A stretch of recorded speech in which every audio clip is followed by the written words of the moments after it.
बता दें, केंद्रीय मंत्री के बारे में कहा जा रहा है कि चिराग पासवान खुद के बल पर विधानसभा का चुनाव लड़ेंगे, ना कि बीजेपी के भरोसे, क्योंकि बीजेपी को ना ही अपनी कमजोरी और ना ही अपनी ताकत बनाना चाहते हैं चिराग। साथ ही साथ उन्होंने ऐसा ऐलान कर दिया है कि वो बिहार में अगर जरूरत पड़ी तो विधानसभा का चुनाव अकेले भी लड़ सकते हैं।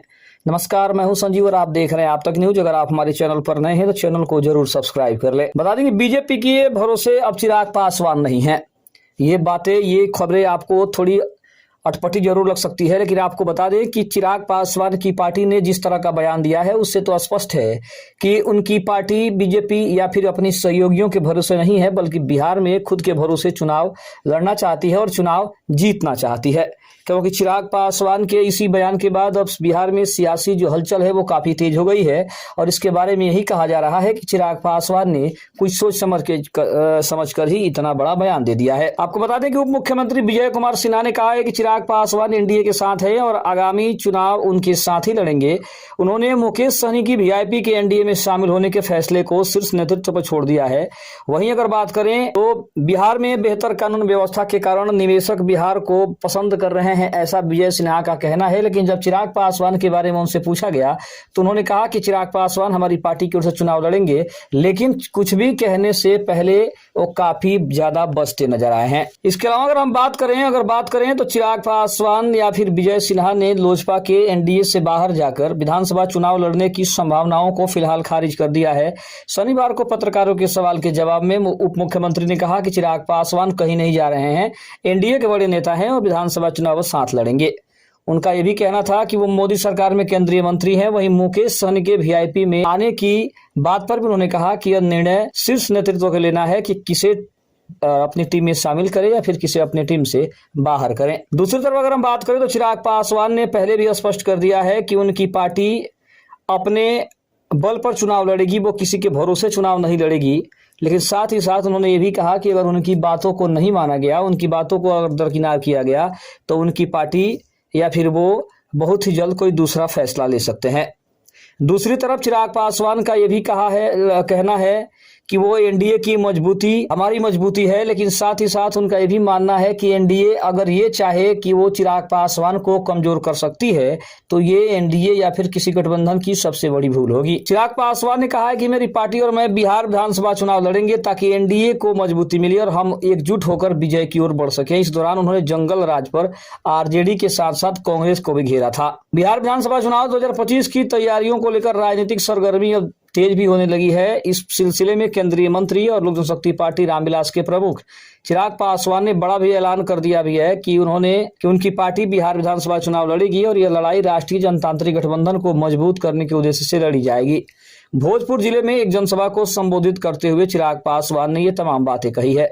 चिराग पासवान ने स्पष्ट किया कि उनकी पार्टी किसी भी तरह से एनडीए से अलग नहीं है, बल्कि उनका लक्ष्य गठबंधन को और मजबूती देना है। उन्होंने कहा कि मेरी पार्टी और मैं बिहार विधानसभा चुनाव लड़ेंगे ताकि एनडीए को मजबूती मिले और हम एकजुट होकर विजय की ओर बढ़ सकें। उन्होंने अपने संबोधन में यह भी दोहराया कि एलजेपीआर हमेशा से प्रधानमंत्री नरेंद्र मोदी के नेतृत्व में विश्वास रखती है। साथ ही साथ तेजस्वी यादव और कांग्रेस के ऊपर भी उन्होंने बड़ा निशाना साधा है। भोजपुर की सभा में चिराग पासवान ने तथाकथित जंगल राज पर तीखा हमला बोला है।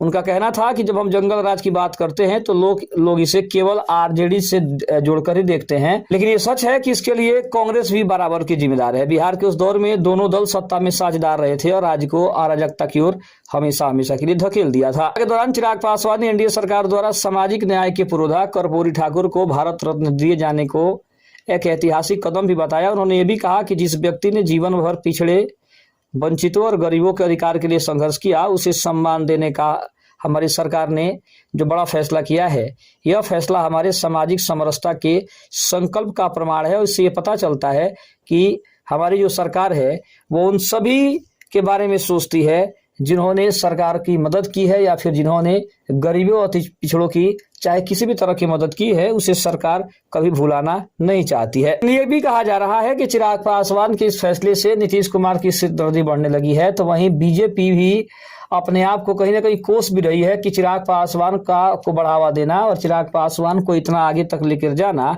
ये एनडीए की वजह से ही हो पाया है। और शायद यही वजह है कि अब एनडीए भी इस बात को मानने को तैयार है कि चिराग पासवान को इग्नोर करके चलना पार्टी की सबसे बड़ी गलती हो सकती है। अगर बात करें तो विधानसभा चुनाव को लेकर चिराग पासवान ने आरा में आयोजित पार्टी की नवसंकल्प सभा में ये भी कहा कि उनकी पार्टी को कई सारी पार्टियां हैं या फिर कई सारे दल हैं जो काफी कमजोर करके आंकते हैं और खाली उनको ये लगता है कि चिराग पासवान को आसानी से तोड़ा जा सकता है, इस चिराग पासवान को आसानी से मोड़ा जा सकता है। लेकिन शायद उन पार्टियों को ये पता नहीं है कि अब ये चिराग पासवान 2020 वाले चिराग पासवान नहीं है जिन्हें आसानी से हरा दिया गया और पार्टी से बाहर कर दिया गया।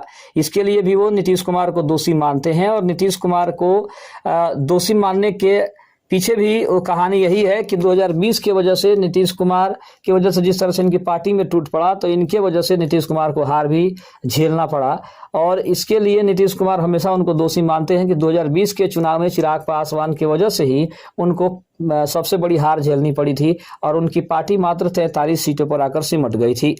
लेकिन चिराग पासवान के हालिया बयानों को देखें तो ये कहते नजर आ रहे हैं कि वो नीतीश कुमार के नेतृत्व में चुनाव लड़ेंगे, लेकिन उनका ये भी मानना है कि नीतीश कुमार हो या फिर एनडीए का कोई भी दल हो, लड़ाई तो वो नीतीश कुमार के नेतृत्व में लड़ना चाहते ही हैं। लेकिन चिराग पासवान को इग्नोर ना ही नीतीश कुमार कर रहे हैं और ना ही बीजेपी कर रही है, क्योंकि बीजेपी को भी पता है कि नीतीश कुमार हो चिराग पासवान हो, इन दोनों नेताओं को इग्नोर करना उनके लिए आने वाले समय में काफी मुश्किलें खड़ी कर सकता है। और अगर देखा जाए तो जिस तरह से नीतीश कुमार के ऊपर बीजेपी पूरी तरीके से निर्भर है, क्योंकि बीजेपी के पास अपना कोई सीएम का कैंडिडेट नहीं है, जिसके वजह से नीतीश कुमार हमेशा कहीं ना कहीं बीजेपी को गच्चा दे जाते हैं और इसका नुकसान जो है वो बीजेपी को उठाना पड़ता है। और नीतीश कुमार हमेशा यहाँ पे किंग मेकर बनकर उभरे हैं और 2025 में एक बार फिर से नीतीश कुमार उसी किंग मेकर की भूमिका में हैं। लेकिन चिराग पासवान ने जिस तरह से 243 सीटों पर चुनाव लड़ने का बड़ा फैसला किया है, इसके अलावा अगर हम बात करें तो जिस तरह से उन्होंने मुख्यमंत्री के लिए भी अपनी दावेदारी ठोक दी है, इन सभी समीकरणों को समझने की कोशिश करें तो एक बात तो स्पष्ट है कि अब की बार के चुनाव में नीतीश कुमार उतनी आसानी से नहीं जीत रहे हैं जितनी आसानी से वो इस चुनाव को समझते थे। अब उन्हें लगता है कि उन्हें टक्कर देने के लिए मैदान में कई सारे योद्धा खड़े हैं जिनको हरा कर आगे निकल जाना काफी मुश्किल है। दूसरी तरफ अगर हम बात करें तो सिर्फ नीतीश कुमार को चिराग पासवान से नहीं बल्कि तेजस्वी यादव से भी सबसे बड़ा खतरा है। इसके अलावा जनसुराज के सूत्रधार प्रशांत किशोर से भी उनको सबसे ज्यादा खतरा है।